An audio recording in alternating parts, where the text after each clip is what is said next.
Selamat sore dokter dan teman-teman semua. Perkenalkan kami dari SGD A5. Hari ini kami akan mempresentasikan salah satu kelainan sistem imun yaitu poliarteritis nodosa. Berikut ini adalah anggota dari SGD A5. Baik, kami akan memulai presentasi kami. Poliarteritis nodosa merupakan sebuah penyakit langka yang diperkirakan menyerang sekitar 2,4 juta pasien di Eropa. Sebagian besar penyakit ini akan menyerang pasien yang sudah lanjut usia mulai dari 45 sampai 65 tahun. Poliarteritis nodosa pertama kali ditemukan oleh Kussmaul dan Mayer pada tahun 1866 dengan gejala yang meliputi penurunan berat badan, demam, nyeri perut, dan aneurisma. Sampai saat ini, penyakit poliarteritis nodosa diketahui merupakan suatu kondisi inflamasi yang menyebabkan terjadinya nekrosis vaskulitis. Penyakit ini dapat menyerang berbagai macam bagian dari tubuh kita. Untuk patogenesisnya sendiri, sampai saat ini masih belum diketahui secara pasti diakibatkan oleh minimnya penelitian. Beberapa sumber menyatakan bahwa penyakit ini diasosiasikan dengan reaksi imun tipe 3, di mana reaksi ini akan diperkirakan membuat DIF atau direct immunofluorescence akan mengendap dan terperangkap di dinding pembuluh darah dan mengakibatkan terjadinya cedera vaskuler. Pasien dengan PAN umumnya akan muncul dengan gejala seperti demam, malaise, penurunan berat badan, lesi kulit, mononeuritis multiplex, dan sebagainya. Dimana jika di Indonesia penyakit ini masih sangat jarang didengar. Hal inilah yang menyebabkan pengetahuan dan pemahaman lebih lanjut terkait penyakit ini sangat diperlukan untuk membuat pengobatan yang paten. Hal inilah yang mendasari mengapa paper ini dibuat. Terima kasih. Selamat pagi, perkenalkan nama saya Putu Angga Prawira Sudaputra dengan JID Mintrake 204. Di sini saya akan membacakan rumusan masalah. Yang pertama, apa yang dimaksud dengan poliarteritis nodosa? Yang kedua, bagaimana epidemiologi dari poliarteritis nodosa?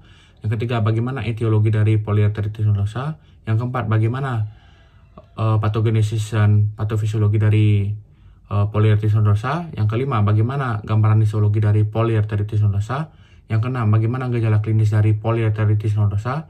Yang ketujuh, bagaimana diagnosis dari poliarteritis nodosa? Yang kedelapan, bagaimana diagnosis banding dari poliarteritis nodosa? Yang kesembilan, bagaimana penata laksanaan dari poliarteritis nodosa? Yang kesepuluh, bagaimana prognosis dari poliarteritis nodosa?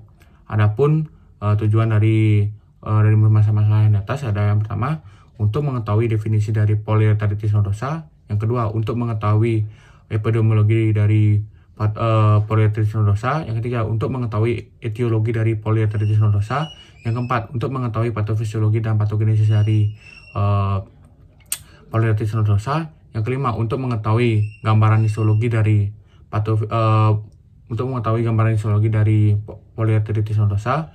Yang keenam, untuk mengetahui gejala klinis dari poliarteritis nodosa.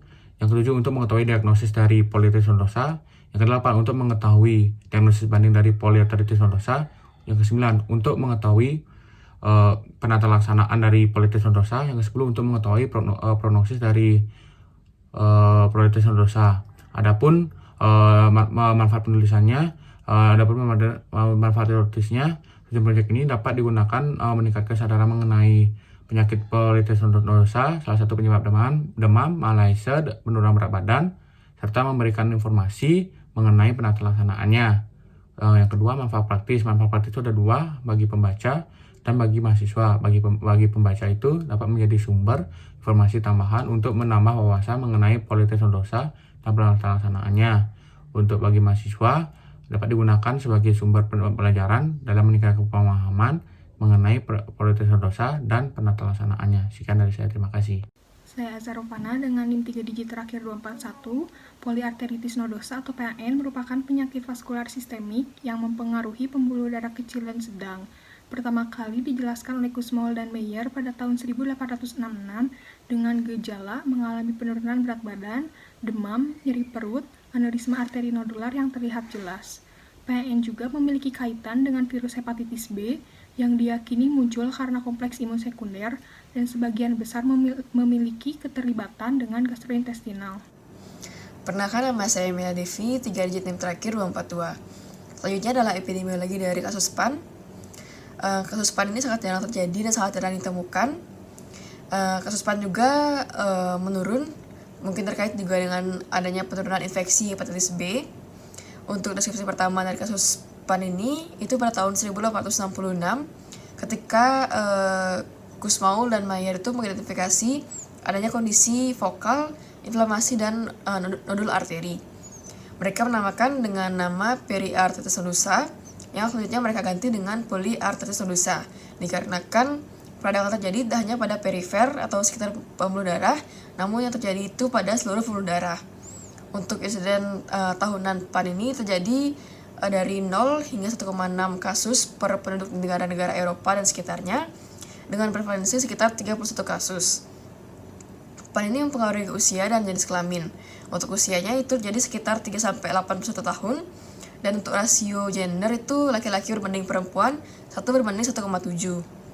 Untuk usia miliki tanpa memiliki ulcerasi kulit itu jadi sekitar 43,5 tahun, kisaran 6 sampai 72 tahun. Selanjutnya, saya Ivana J. Tandamayanti dengan 3 digit NIM terakhir 052 akan menjelaskan mengenai etiologi.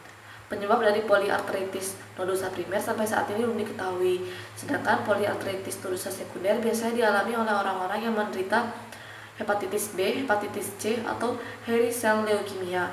Poliarteritis nodosa biasanya akan muncul pada orang-orang yang menderita hepatitis B dalam 6 bulan pertama. Namun dengan adanya vaksinasi hepatitis B, angka kejadian dari poliarteritis nodosa menurun. Adanya mutasi pada gen CECR1 itu juga dihubungkan dengan terjadinya poliarteritis nodosa. Penyebab lainnya yang dihubungkan dengan poliarteritis nodosa itu seperti toksoplasma dan parvovirus B19. Penyakit-penyakit yang dihubungkan dengan poliarteritis nodosa itu contohnya adalah seperti rheumatoid arthritis. Perkenalkan, nama saya Vinky Windastiti dengan 3 digit NIM terakhir 009. Adapun patofisiologi dari poliarteritis nodosa yaitu pembuluh darah yang terdapat paparan kompleks imun akan mengalami penebalan dan peradangan dengan proliferasi intimal, sehingga menyebabkan penyempitan pembuluh darah, penurunan aliran darah, dan trombosis. Selain itu juga menyebabkan melemahnya pembuluh darah sehingga berkembang menjadi aneurisma dan memunculkan manifestasi klinis. Selanjutnya, patogenesis dari poliarteritis nodosa dapat disebabkan oleh faktor predisposisi genetik, mutasi pada gen familial Mediterranean fever atau MEFV, lalu berhubungan dengan hepatitis B yang sering terjadi pada orang dewasa daripada anak-anak, lalu juga terkait dengan kanker dan keganasan hematologis, lalu juga dapat terjadi pada adanya riwayat keluarga yang positif Livigora semosa dan stroke hemoragik, dan juga adanya mutasi pada gen ADA. Selanjutnya ini adalah gambaran terkait dengan poliarteritis nodosa. Gambar yang pertama ini gambaran adanya aneurisma poliarteritis nodosa pada hepatic angiogram. Lalu gambar yang kedua ini adalah gambaran nodul subkutan pada poliarteritis nodosa. Lalu yang gambar ketiga adalah necrotizing vasculitis yang terdapat di jari pada poliarteritis nodosa. Sekian dari saya, terima kasih. Selanjutnya, gambaran histologi. Pada seorang wanita 74 tahun mengalami nyeri sendi sudah berlangsung selama kurang lebih 9 bulan pada bagian kaki kanannya. Pada pemeriksaan suhu ditemukan 3,63 derajat Celcius, ditemukan ulkus pada jari dan nyeri pada sendi, tidak ditemukan penyakit hepatitis B dan C virus, ditemukan bahwa ia mengidap ulkus bilateral, dan pada pemeriksaan penunjang ditemukan dengan keadaan normal. Pada pemeriksaan histopatologi ditemukan jaringan sinovial yang dibiopsi dari sendi lutut kanan menunjukkan vaskulitis nekrotik fibronoid dengan infiltrasi sel inflamasi. Hal ini menunjukkan bahwa pasien didiagnosis poliarteritis nodosa. Selanjutnya, gejala klinis. Poliarteritis nodosa merupakan penyakit multisistem yang dapat muncul dengan demam, penurunan berat badan, malaise, multiple arthalgia, myalgia, nyeri atau nyeri otot dan sendi. Poliarteritis nodosa berkembang seiring berjalannya waktu, dan penderita mengeluhkan gejala yang non-spesifik seperti demam, anoreksia, dan sakit perut. Penyakit ini sering ditemukan pada organ ginjal, syaraf, pencernaan, dan kulit. Poliarteritis nodosa memiliki ciri khusus seperti ruam, ulkus, nyeri, sensasi terbakar, dan mati rasa pada bagian kaki atau kanan. Perkenalkan, nama saya Evelyn Adriana Prijadi dengan 3 digit NIM terakhir 129. Di sini saya akan menjelaskan mengenai diagnosis dari poliarteritis nodosa. Jadi diagnosis PAN ini diusulkan oleh American College of Rheumatology pada tahun 1990 dengan memenuhi minimal 3 dari 10 kriteria berikut. Yaitu yang pertama, terdapat penurunan berat badan lebih dari 4 kilo sejak awal penyakit. Terdapat livedo reticularis, nyeri pada testis, mialgia, lemas atau nyeri pada tungkai, mononeuropati atau polineuropati, peningkatan tekanan diastol lebih dari 90 mmHg, peningkatan BUN atau blood urea nitrogen atau kreatinin yang tidak berhubungan dengan dehidrasi atau obstruksi, adanya antigen hepatitis B atau antibodi dalam serum, arteriogram yang menunjukkan aneurisma atau oklusi arteri visceral, dan biopsi arteri berukuran kecil atau sedang yang mengandung granulosit. Selanjutnya akan dijelaskan oleh teman saya. Perkenalkan, saya Coko Desi Krisnadewi dengan 3 digit NIM terakhir 029. Saya akan menjelaskan tentang diagnosis banding dari PAN.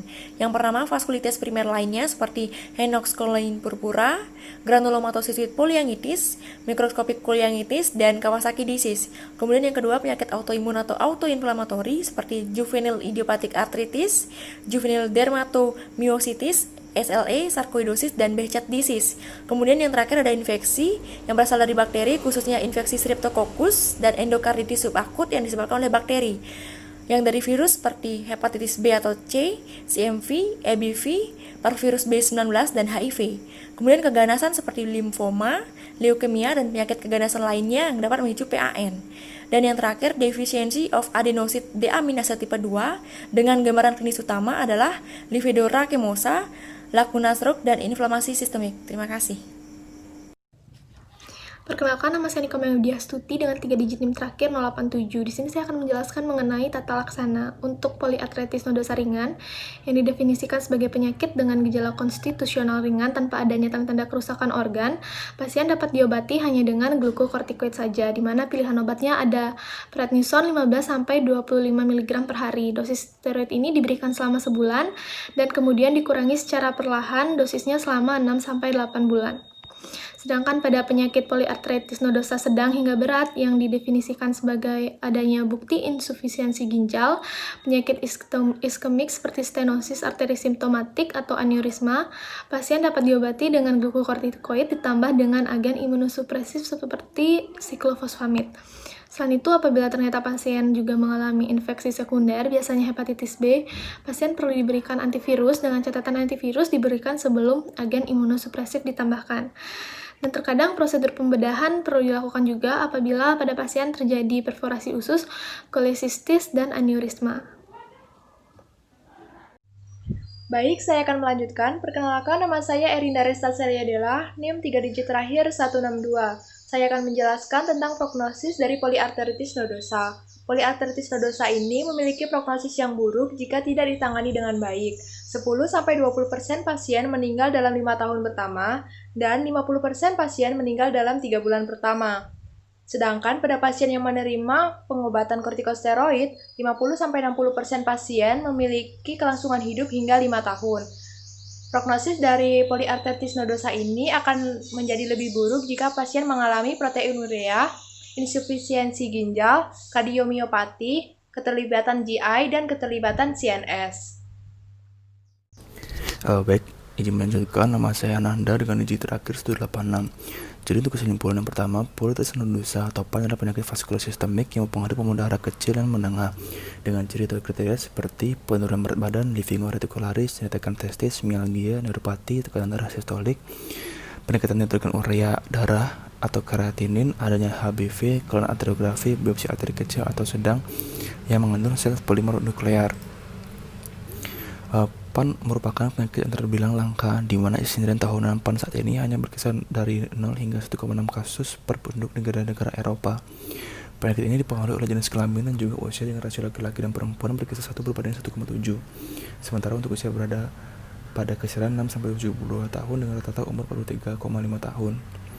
Kemudian sampai saat ini penyebab dari poliarteritis nodosa primer masih belum jelas, namun dipercaya toksoplasma, Pseudomonas trichonis, dan parvovirus B19 menjadi penyebab penyakit ini. Poliarteritis nodosa juga dihubungkan dengan rheumatoid arthritis, Sjogren syndrome, dan Hailey cell leukemia. Untuk patofisiologis dan patogenesis dari penyakit ini bermula dari pembuluh darah yang terpapar kompleks imun, yang kemudian akan mengalami penebalan dan peradangan dengan proliferasi intima, sehingga menyebabkan terjadinya penyempitan pembuluh darah, penurunan aliran darah, serta mempengaruhi pembuluh darah terkena trombosis. Selain itu, perubahan yang terjadi pada pembuluh darah juga dapat menyebabkan iskemia dan infrak, sehingga akan menyebabkan manifestasi klinis. Pada pemeriksaan histopatologis, pasien dengan PAN ditemukan jaringan sinovial di biopsi dari sendi lutut kanan yang menunjukkan vaskulitis nekrotik fibrinoid dengan infiltrasi sel inflamasi. Kemudian gejala klinis dari penyakit ini muncul seiring dengan berjalannya waktu, di mana penderita akan mengeluh dengan gejala-gejala yang non-spesifik seperti demam, anoreksia, dan sakit perut. Di samping itu, poliarteritis nodosa juga memiliki ciri khusus seperti ruam, ulkus, nyeri, sensasi terbakar, dan mati rasa pada bagian kaki atau tangan. Diagnosis penyakit ini dapat dilakukan berdasarkan manifestasi klinis yang didapat, yang disertai dengan uji histopatologisnya seperti komputatif tomografi angiografi dan magnetik resonansi angiografi. Namun untuk mendapatkan hasil yang maksimal dapat menggunakan arteriografi atau biopsi. Untuk diagnosis banding dari poliarteritis nodosa antara lain meliputi penyakit vaskulitis primer lainnya seperti HSP, penyakit autoimun atau autoinflamatori seperti GIA atau penyakit akibat infeksi bakteri dan virus. Untuk tata laksana dan pengobatan poliarteritis nodosa ini tergantung pada tingkat keparahannya, di mana tujuan dari tata laksanaannya adalah untuk mencapai kondisi di mana tidak ditemukan penyakit aktif di dalam tubuh pasien yang berpotensi reversible. Kemudian terakhir, poliarteritis nodosa yang tidak diobati tentu akan memiliki prognosis yang buruk, di mana prognosisnya akan lebih buruk jika pasien mengalami proteinuria, influensi ginjal, kardiomiopati, keterlibatan GI, dan juga keterlibatan CNS. Yang terakhir untuk saran, yang pertama, peninjauan dan penelitian terlebih lanjut ini perlu dilakukan untuk memperjelas penyakit poliarteritis nodosa, sehingga pencegahan dan penelaksaannya untuk penyakit ini dapat dilakukan dengan lebih baik. Kemudian yang kedua, pasien poliarteritis nodosa diharapkan lebih aware dan mengetahui tata laksana di pengobatan penyakit ini. Sekian presentasi dari kelompok kami SGD A5. Saya ucapkan terima kasih.